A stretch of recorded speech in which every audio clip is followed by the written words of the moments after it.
Ini masih berkaitan pelajaran sifat wajib bagi para Rasul Shallallahu Alaihi Wasallam.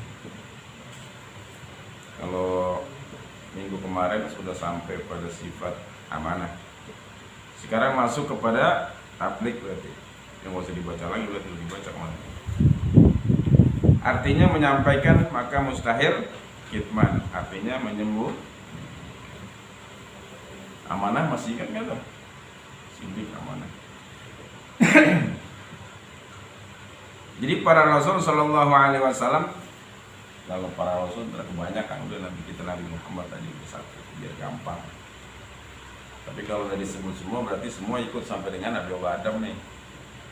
Jadi sifat ini buat para Nabi dan Rasul dari mulai zaman Nabi Allah Adam sampai Rasul Nabi kita Shallallahu Alaihi Wasallam. Semua nih wajib. Jadi setiap nabi punya sifat wajib tabligh, yaitu menyampaikan. Mustahil kitman. Menyampaikan apa kepada apa namanya? Apa yang disampaikan oleh Rasulullah SAW? Semua hukum-hukum Allah disampaikan oleh Nabi tentang sifat-sifat Allah Subhanahu wa Ta'ala, sehingga kita paham tata cara bagaimana kita ibadah kepada Allah Subhanahu wa Ta'ala, bagaimana kita berakhlak, bagaimana kita makan, bagaimana kita buang air kecil, buang air besar. Rasulullah aja ini sampaikan kepada kita, nggak ada yang disembunyikan. Nah, kalau kita kan ya, wah ini kalau wiridan ini mah buat kominfo, yang lain jangan gua kasih dulu, bisa gua kebalap ntar. Enggak. Rasulullah semua disampaikan kepada kita. Untuk apa? Untuk menyelamatkan umat tabligh. Mubalik dia menyampaikan wajib.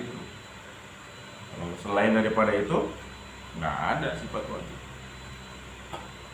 Yang punya sifat wajib menyampaikan hanya Rasul dan para nabi. Kalau pewarisnya nggak ada kewajiban. Ulama nih orang ngerti ilmu nggak punya wajib. Nggak punya sifat wajib menyampaikan.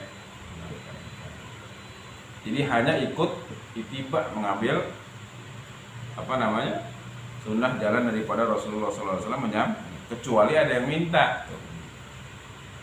Makanya adabnya biasanya kalau mau ustaz sama guru-guru kalau mau ngaji atau mau hadir di tempat biasanya undangnya.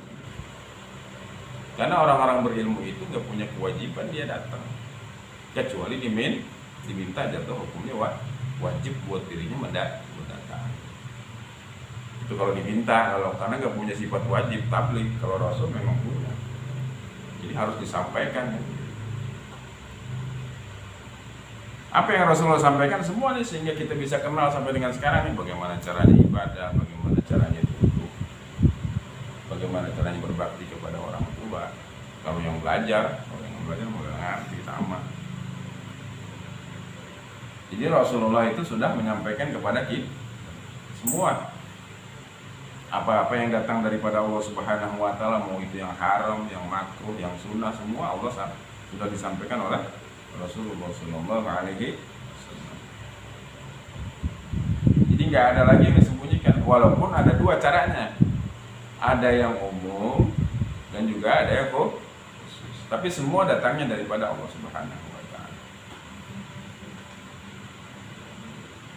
Itu sifat tabligh daripada Rasulullah Sallallahu Alaihi Wasallam.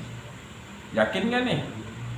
Ini kan kita kewajiban sebagai seorang mukmin yang mukallaf wajib meyakini bahwa Rasulullah punya sifat yang wajib tabligh. Berarti artinya sudah selesai, Rasulullah menyampaikan semuanya tuh sampai dengan beliau wafat. Nah, sampai dengan para nabi selesai, udah semua disampaikan, nggak ada yang disembunyikan. Kali ada yang ketinggalan, nggak ada. Terus. Nah kemudian siapa selanjutnya? Apakah tugas Rasulullah SAW ini selesai? Ya, terus dilanjutkan tabligh penyampaian ini oleh kepada para pewarisnya, yaitu warasatul anbiya, ulama. Jadi ulama warasatul anbiya itu menerus apa yang disampaikan daripada Rasulullah yang datang daripada Allah Subhanahu wa taala. Terus nyambung dari mulai Rasul kemudian kepada sahabat, dari sahabat kepada tabi'in, terus tabi'in, terus sampai dengan ulama, sampai dengan sekarang. Nah, warasatul anbiya ini dihukumkan sama seperti roh, karena mereka wakilnya Rasul. Jadi kalau ada adabnya kepada Rasulullah SAW, ini kan kemarin udah ada tuh kita. Nah, itu sama kepada pewarisnya juga begitu. Karena mereka yang meneruskan penyampaian daripada Rasulullah SAW. Terus Rasul nggak pernah berhenti nih, terus menyampaikan daripada apa-apa yang datang daripada Allah Subhanahu wa taala. Banyak buktinya udah. Riwayat Imam Bukhari waktu mau menuliskan hadis mana yang sahih, mana yang palsu, mana yang lemah. Setiap satu hadis beliau sholat istikharah. Rasul yang bimbing, oh ini palsu, oh ini sahih, oh ini lemah. Makanya dipisahkan sekian hadis yang beliau hafal, Rasul yang bimbing ini. Terus tapi kalau nggak percaya ya sulit lah, yang begitu-gitu. Kafir berarti kan. Jadi tugasnya Rasulullah ini sampai terus dengan sekarang. Makanya jangan pernah ada orang ulama wali yang sering ketemu dengan Rasulullah, dapat bimbingan daripada Rasulullah, pengajaran daripada Rasulullah, ada sampai dengan sekarang masih jalan penyampaiannya. Bagi mereka orang-orang yang kan tadi ada yang umum, ada yang kita dapat daripada penerusnya mereka itu ulama. Ya harus yakin ini. Jadi nggak mungkin disembunyikan oleh Rasulullah SAW.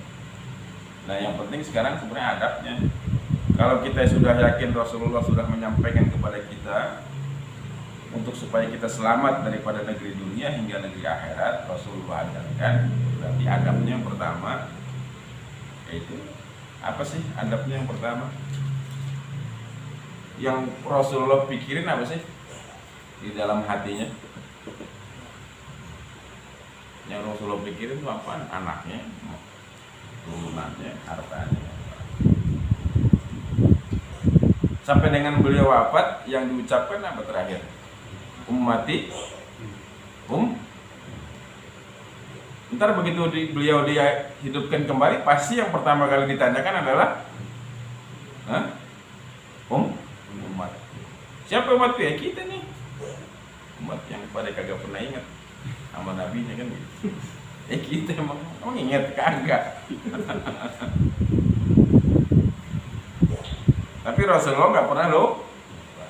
Jadi adabnya karena Rasulullah sudah menyampaikan apa yang pernah beliau sampaikan untuk keselamatan kita daripada Allah Subhanahu wa taala, memperkenalkan kepada kita Allah itu ada, Allah punya sifat ini, Allah yang memberikan rezeki, itu semua Rasul yang ngajarin. Ini nanti baca kitab sebanyak 20 kemarin 50 apa itu Rasul yang ngajarin dulu sampai dengan sekarang. Bukan karangan, bukan pelajaran-pelajaran hasil enggak daripada Allah Subhanahu wa taala semua, mau kitab fikih mau apa semua datang daripada Allah, kemudian Rasulullah ajarkan sampai kepada kita. Ini pengertian yang paling rendah, jadi dibuat yang ringkas, dibuat yang mudah dipahami buat orang yang awam. Ini yang Rasulullah ajarkan.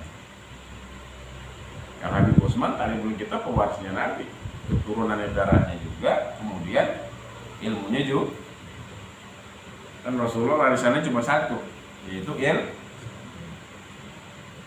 Jadi ambillah warisannya Rasulullah, ana warisun man la warasala, kata Rasulullah begitu. Aku adalah pewaris bagi orang-orang yang tidak punya warisan. Apa warisan Rasulullah? Ilmu. Jadi kalau kita bapak kita nggak punya warisan harta, ya minta sama Rasul warisannya ilmu, belajar. Ya kan gitu. Udah nggak punya warisan, belajar kagak, bodoh iya kan gitu. Ngerti agama itu kan fuqara dunia akhirat itu namanya gitu. Nah karena Rasulullah SAW jadi ingat itu adalah Nabi, jadi kalau Rasulullah sudah semua sampaikan, berarti ada nggak nih jasa Rasul kepada kita? Ada. Kalau seandainya Nabi Muhammad ngamuk waktu dulu, waktu ditimpukin malaikat datang atau kata Allah kirim hati Muhammad dan kata Allah. Kalau Rasul udah kesel mah, itu yang umat-umat yang pada gagal mau nurut sama Rasul udah dimatiin tuh. Udah nggak? Ya kita nggak bakalan lahir, sebab nenek moyang itu dimatiin duluan dong. Rasul kan enggak, malah didoain dan kasih tahu mereka nggak tahu. Kalau tahu, pasti mereka tidak akan berbuat demikian. Rasulullah. Kalau umat yang lain hantam Nabi Nuh, banjirin ya Rob, bikin perahu hantu apa? Habisin semua. Kan riwayat Nabi-Nabi begitu semua. Yang sayang sama umatnya cuma Nabi Muhammad, Sayyidul Anbiya wa Mursalin. Kita nih, kata Rasul, kalau nggak dia yang beriman, anaknya. Kalau anaknya nggak beriman, ya cucunya yang diharapkan. Kalau nggak, ya cicitnya terus sampai kita nih. Makanya yang dipikirkan umat, itulah jasanya Rasul. Dan sering dibaca tuh di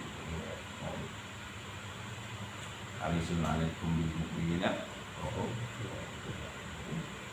Rasulullah. Nah, wujud yang pertama, kita harus berterima kasih kepada Rasul. Karena Rasulullah di dalam hatinya selalu ingat umatnya, maka kita adabnya mendoakan umat Rasul.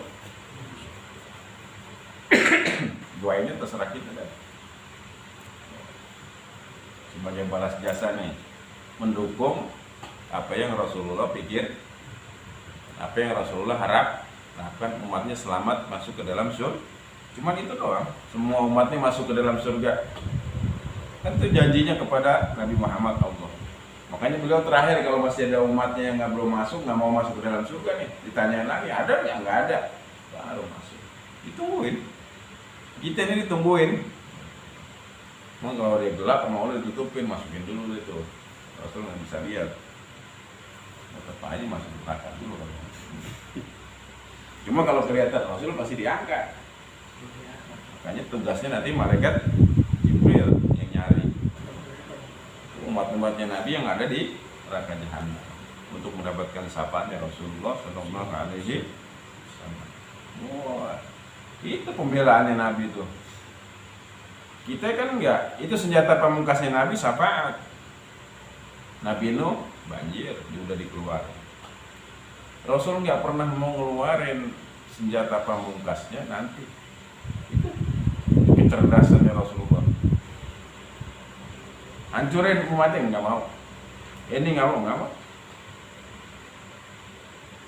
Hebatnya Rasul. Enggak pernah mau mengeluarkan senjata pamungkas. Kalau nabi-nabi yang lain mujizatnya udah semua keluar di alam dunia. Nabi Allah Ibrahim nggak mau beriman, matiin.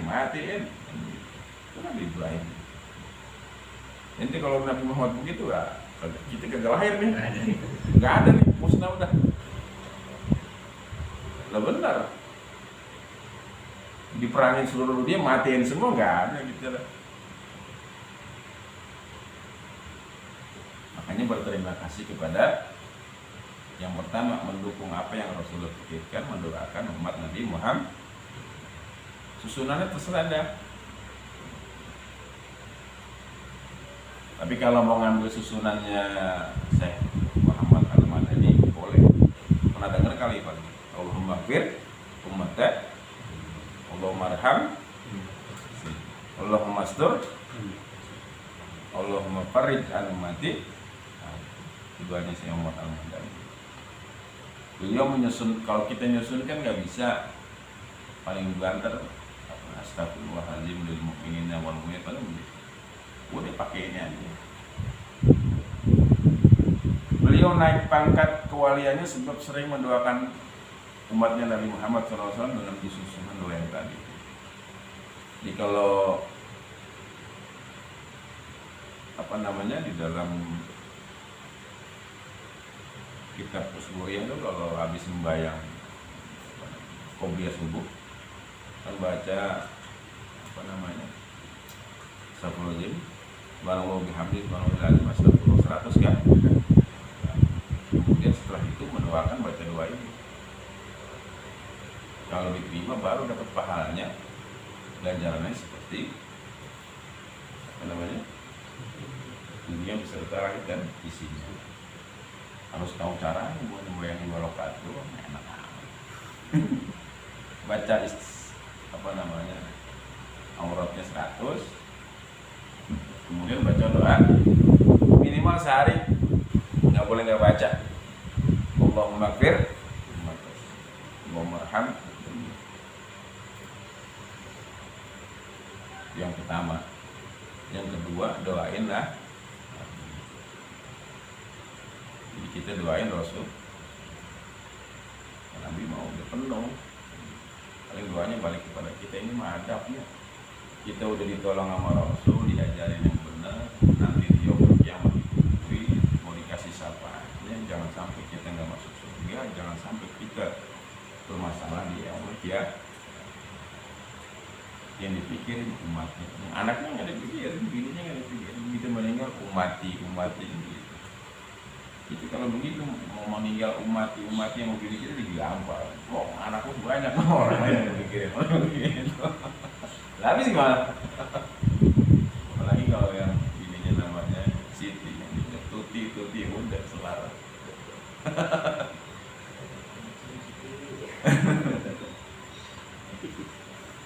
Kemudian yang kedua, mendoakan Rasulullah Shallallahu Alaihi Wasallam. Gimana doanya? Diajarin daripada riwayat saja Ibnu Abbas. Jazallahu anna Sayyidina Muhammadan Shallallahu Alaihi Wasallam. Jazallahu anna Muhammad Sayyidina Muhammadan Shallallahu Alaihi Wasallam.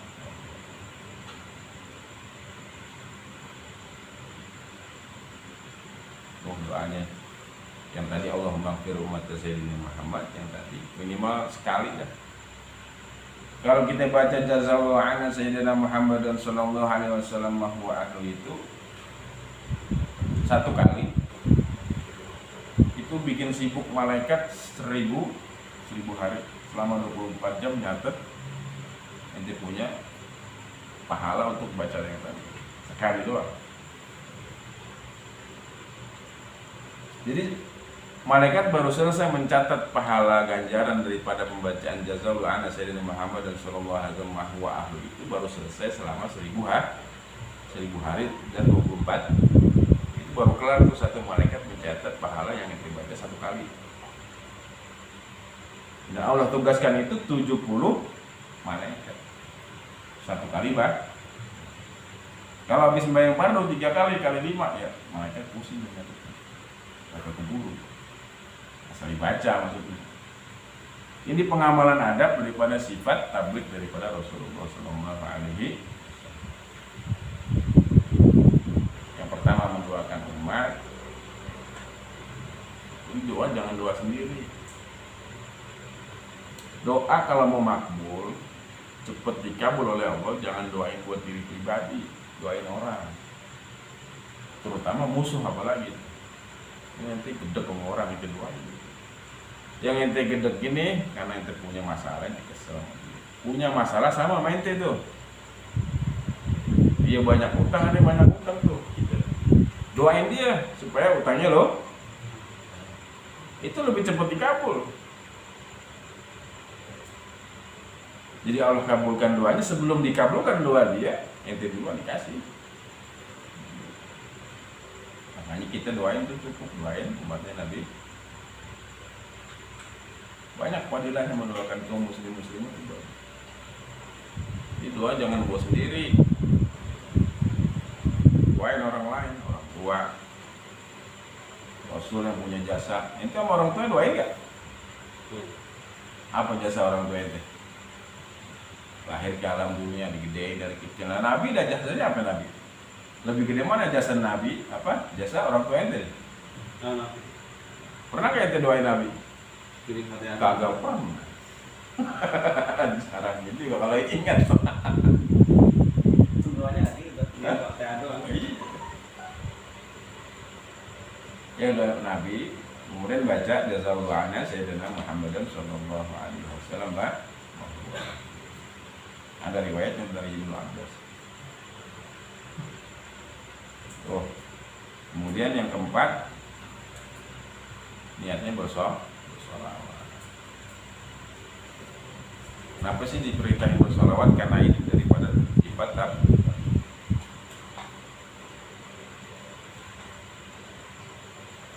Kemudian yang keempat, niat mengikuti Rasul. Pasang niat ikuti Nabi. Kan kemarin di amanah udah ada tuh adabnya, harus ikuti Nabi zahiran wa batin. Itu sebagaimana doa yang diratib. Kan ada doanya tuh. Allahumma zunna kamalan mutaba'atin lahu zahiran. Itu maksudnya ngikutin Rasul. Wali itu mutabahnya kamal sempurna kepada Rasul, makanya mereka punya pangkat menjadi kewalian. Sebab mereka dekat kepada Roh. Orang yang ngikutin Rasul itu berarti orang yang dekat kepada Roh. Kalau udah dekat, apa aja dikasih. Sir dan asrar daripada Rasul. Ini gampangnya begini dah. Ente punya tetangga orang kaya. Kaya bener nih. Udahlah kaya pemurah kan. Pokoknya duitnya nggak habis-habis 7 turunan. Udah kaya pemurah. Kalau di kelebihan makanan, kira-kira yang dikirim siapa nih? Ente sebelah rumahnya apa yang di depan? Berarti yang dekat duluan. Lebih makanan dikasih. Kan pasti yang dekat kan? Yang dikasih duluan. Masa aja begitu keluar terasnya mau pintunya gak ngasih? Karena kamu ya Nabi. Kalau sudah ada. Nah kalau kita nggak dekat, bagaimana bisa mudah? Acara dekat sama Nabi mana? Ya ikutin Rasulullah. Qul in kuntum tuhibbunallaha fattabi'uni yuhbib. Itu kata Allah. Allah yang nyuruh. Ikutin Nabi. Kalau Allah pengen dapat kecintaan daripada Allah, Allah senang sama kita, Allah ridho, ikutin Nabi. Kalau kita udah ikut Nabi, Allah ridho. Itu niat tuh, pasang niat dulu ikut Nabi. Mau kelakuan masih ada orang, yang penting niatnya udah. Ini belajar begini kan termasuk begitu. Kita belajar begini, niatnya mengikuti Rasul. Supaya apa? Itikad kita sama kepada itikad Roh. Biar benar nggak salah ikutin Roh. Belajar fikih sama. Supaya ibadah kita sama dengan ibadah Roh.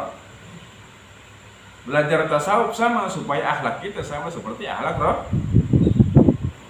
Jadi jangan nggak belajar. Kalau kita mau dekat sama Rasul, pelajari ilmunya supaya tahu. Kata ulama, kalau orang yang sudah mengikuti apa-apa yang diajarkan Rasul, ilmunya jadi diamalkan, dikatakan orang itu dekat kepada Rasulullah.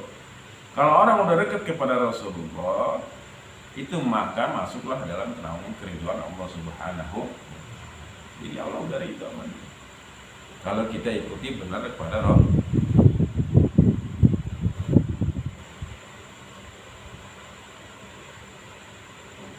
Nah, kemudian masuk kepada sifat. Ada 4 tuh ya tadi. Mendoakan umat Nabi Muhammad, doain Rasul, banyak bersolawat, kemudian niat mengikuti Rasul. Kalau cuma sekedar keyakinan nanti yakin Rasul mempunyai sifat wajib tabligh, yakin. Udah 100% yakin. Apa cuma itu doang? Enggak. Ada konsekuensi, kewajiban dan sekolah.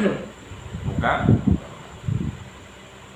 Kemudian yang terakhir fatonah, artinya sempurna pengertian. Maka mustahil bila ada, artinya dungu. Jadi para nabi itu pengertiannya sempurna, cerdas. Orang yang cerdas yang gimana sih?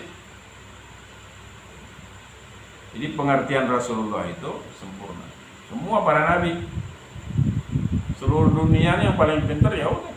Dari mulai Nabi Adam, ya Nabi kita Nabi Muhammad, Sayyidil Anbiya wal. Tapi nabi-nabi yang lain juga pintar.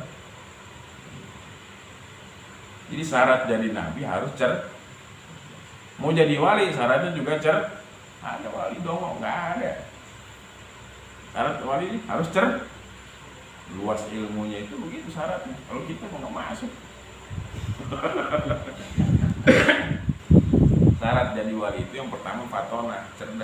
seperti ikutin dia di bawah kecerdasan Nabi, luas ilmunya, paham ilmu empat mazhab arba semua.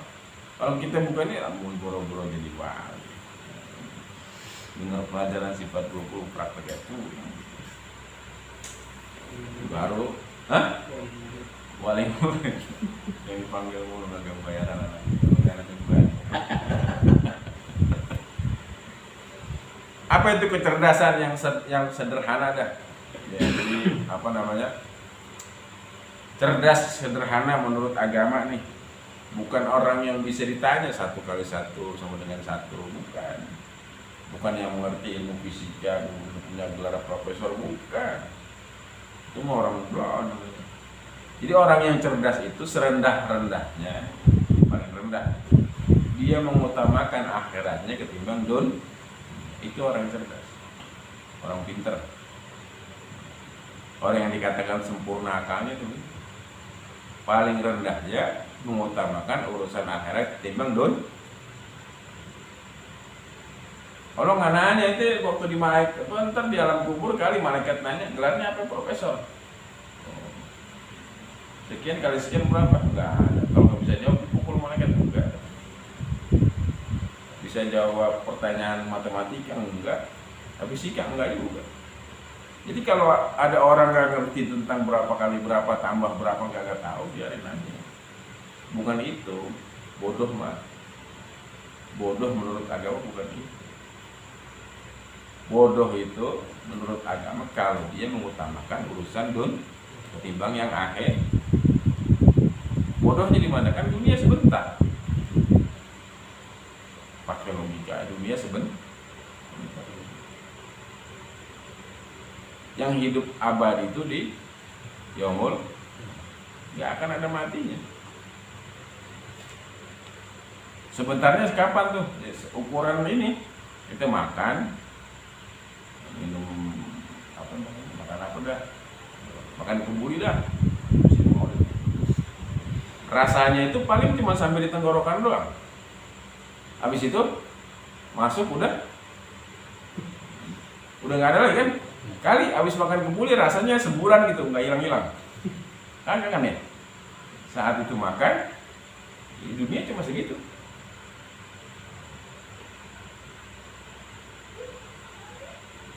Jadi lebih mengutamakan urusan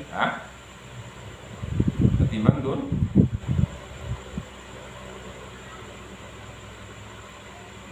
Jadi dia lebih mati-matian membela untuk urusan sampai urusan akhirat dunia selamat ketimbang urusan Makanya ada hadisnya, ikmali dunyaka,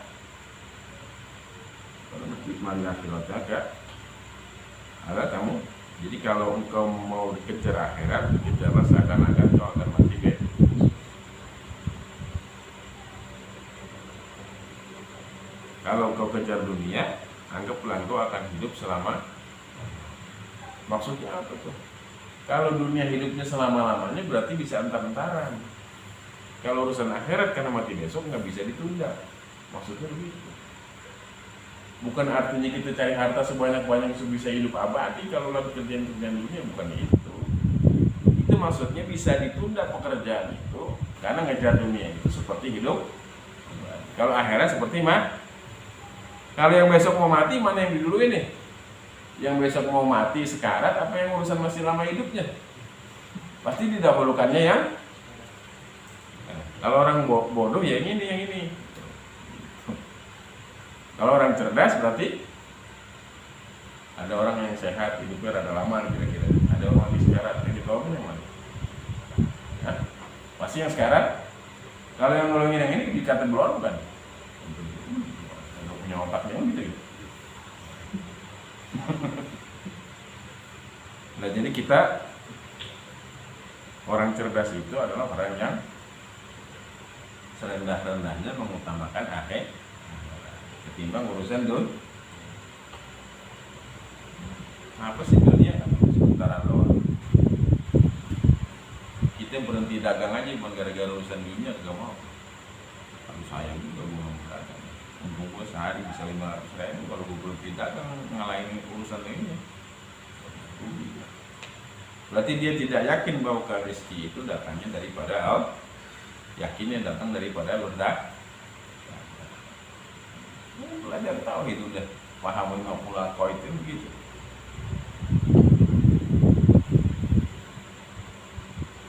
Rasulullah begitu semua, mengutamakan urusan akhirat. Makanya Rasulullah, nabi-nabi itu tempat kesengsaraan dia mah di dunia. Ada Rasul enak hidupnya, para nabi dicaci maki, ditimpuk, dicela-cela, jalan ke masjid dilemparin. Coba lihat pada saat itu Raja Romawi, Raja Persia, raja-raja itu diapain perlakuannya kepada mereka? Digendong-gendong, disanjung-sanjung. Kalau Nabi bahkan kelaparan 3 hari itu. Hikmahnya apa? Bahwa dunia itu menyakitkan. Jadi jangan dikejar, ntar juga bakalan ditinggalin. Kejarlah urusan Kalau seandainya tidak ada itu hikmahnya, makanya orang akan muncul kecintaannya kepada Don. Jadi sayanglah dia berpisah kepada Don. Jadi gak pernah ingat akhirat. Orang kalau udah di dunianya dienakin terus gitu kan gak mau mati. Gak ingat mati, gak ingat akhirat, gak ingat apa-apa. Jadi hikmahnya kalau kita melarat mulu nih, gitu, hidup melarat mulu nih susah, dapat masalah mulu, emang dunia tempatnya begitu. Berarti sedang dididik oleh Allah Subhanahu wa Ta'ala bahwa engkau jangan cinta kepada dunia, sebab dunia itu menyakit. Kejarlah akhir. Begitu. Harusnya begitu, ini kan kagak. Gitu. Ibadah kepada Allah buat ngejar yang menyakitkan tadi kan gitu. Jadi dibalik-balik. Nggak apa-apa di sini nggak punya kendaraan, di sini nggak punya bini, nggak ada masalah. Ntar di yaumul kiamat diganti 36 bidadari. Gitu.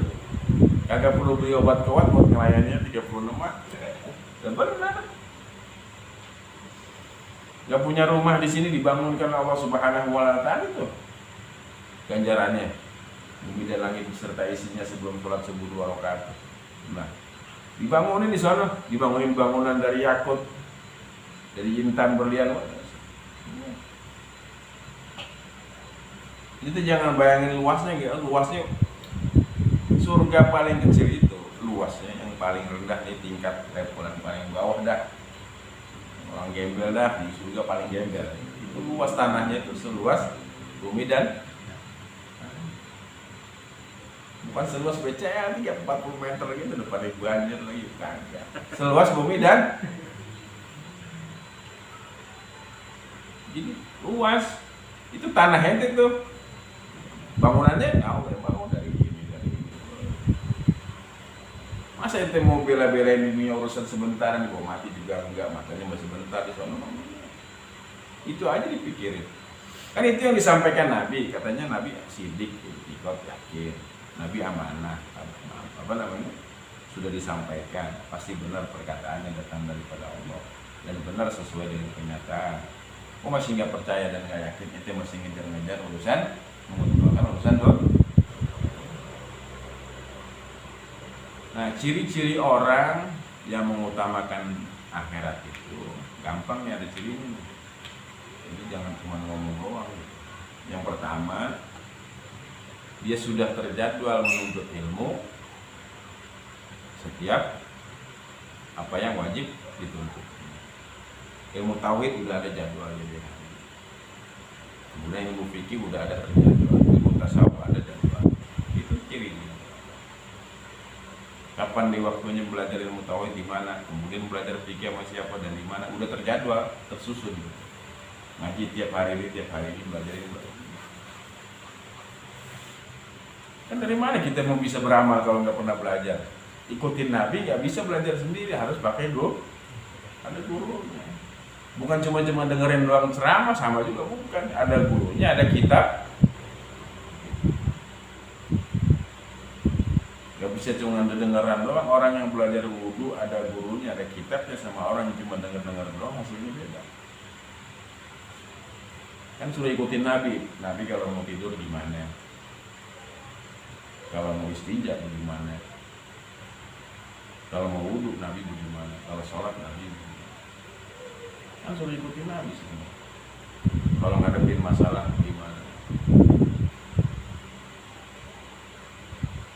Supaya bisa sabar seperti Nabi gimana? Supaya bisa bersyukur seperti Nabi gimana? Ini sabar sama syukur yang udah gak ada. Kenapa? Karena jauh dari majelis ilmu. Jadi Allah cabut keberkahan di dalam hidupnya. Keberkahan di dalam hidupnya itu Allah cabut dua tuh. Kalau berkahnya dicabut, rasa sabar dicabut, rasa syukurnya dicabut. Bukan keberkahan dicabut, rezekinya berhenti, bukan. Jadi yang namanya keberkahan itu rasa sabar, rasa syukur di dalam diri itu Allah cabut. Itu dapetin keberkahan. Kalau nanti hadir di majlis ta'lim rutin itu rasa sabarnya Allah kasih, rasa syukurnya Allah kasih, dimudahkan ibadahnya kasih. Jadi sabar itu maksudnya sabar dalam ibadah. Sholat lama banget, gitu. Pokoknya pengen buru-buru juga gak sabar banget. Asal baca Fatihah nggak ada terus apa namanya pengen pelan-pelan gitu, nggak ada. Pokoknya buru-buru aja. Kalau makan lama bener tuh. Iya. Coba hitung aja itu makan berapa waktu. Waktunya 5 menit nih makan, minum, nyantai, nyender, ngopi, ngerokok. Berapa menit tuh? Terus nanti sholat berapa lama mana tuh? Ini masih jam sholat paling masih. Kan bisa begitu. Jadi waktu makan kita itu lebih lama ketimbang waktu habis makan nyender. Makanya ngantuk habis itu udah. Kenapa? Karena biasanya kita ibadah ini udah sisa-sisa tenaga doang, bukan apa namanya, bukan utama.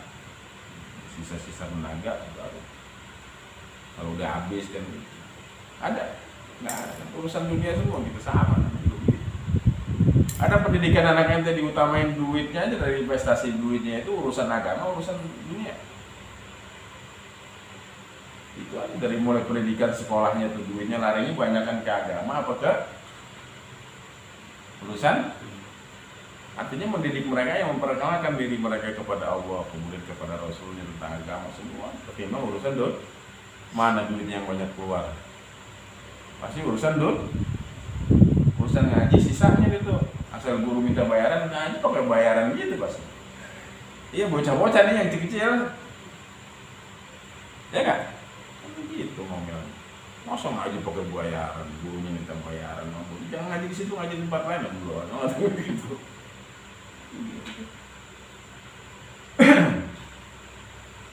Jelas tuh.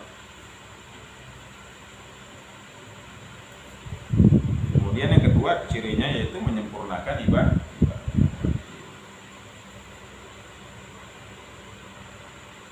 Jadi kalau kita mau mendahulukan urusan dunia, yang pertama jadwal menuntut ilmunya udah terjadwal tuh, ilmu fikih yang wajib tuh, yang fardhu ain, tauhid, fikih, tasawuf. Kemudian yang kedua, dia menyempurnakan di dalam urusan ibadah.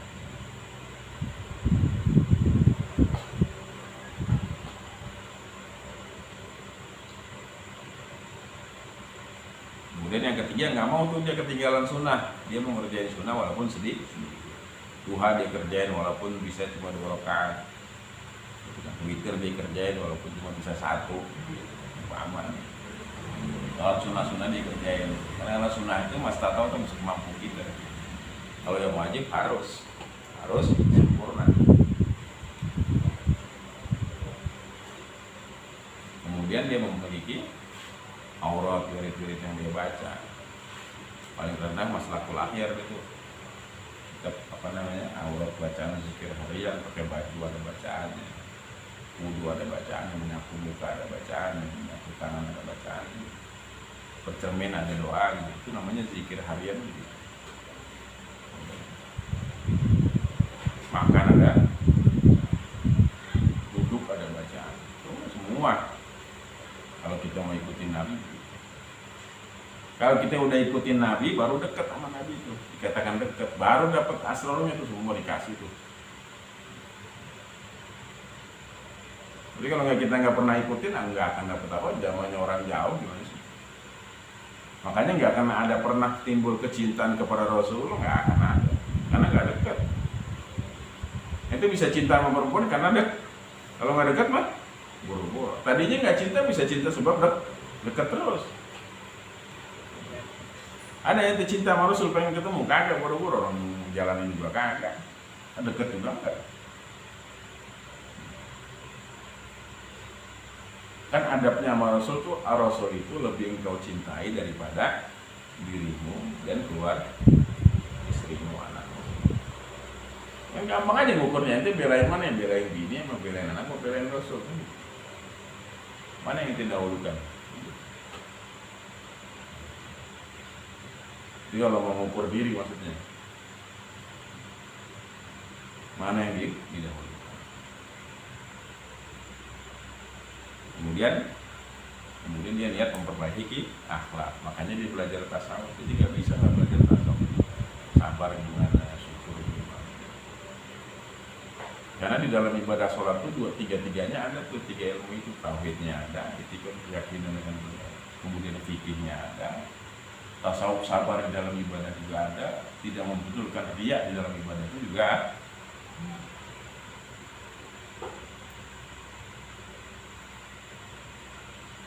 Jadi Rasulullah SAW semua para nabi mempunyai sifat wajib 4,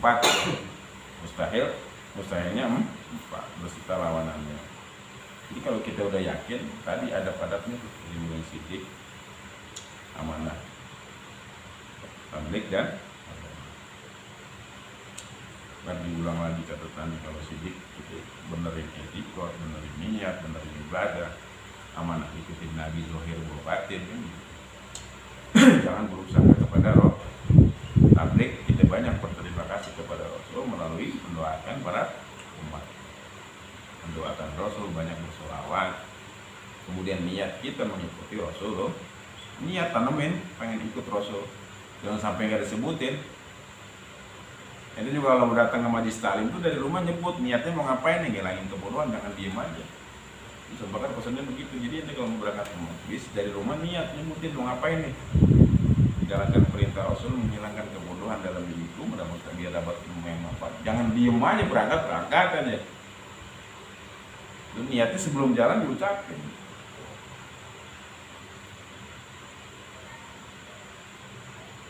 Jangan berangkat aja gitu, ya, dari rumah.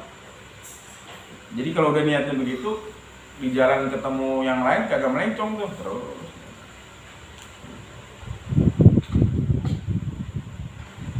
Ya, wallahu a'lam. Alhamdulillah ala ni'amillah, alhamdulillah ala barakatillah, alhamdulillah amma yu'afi ni'amahu wa yukafi mazidah, walhamdulillahi rabbil alamin. Ya Rasulullah salam ya Rabbi ashani wa darani, ya Rasulullah salam ya Rabbi ashani wa darani, ya Rasulullah salam ya Rabbi ashani wa darani. Allahumma salli wa sallim wa barik alaihi wa ala alihi wa sahbihi. Wassalamualaikum warahmatullahi wabarakatuh.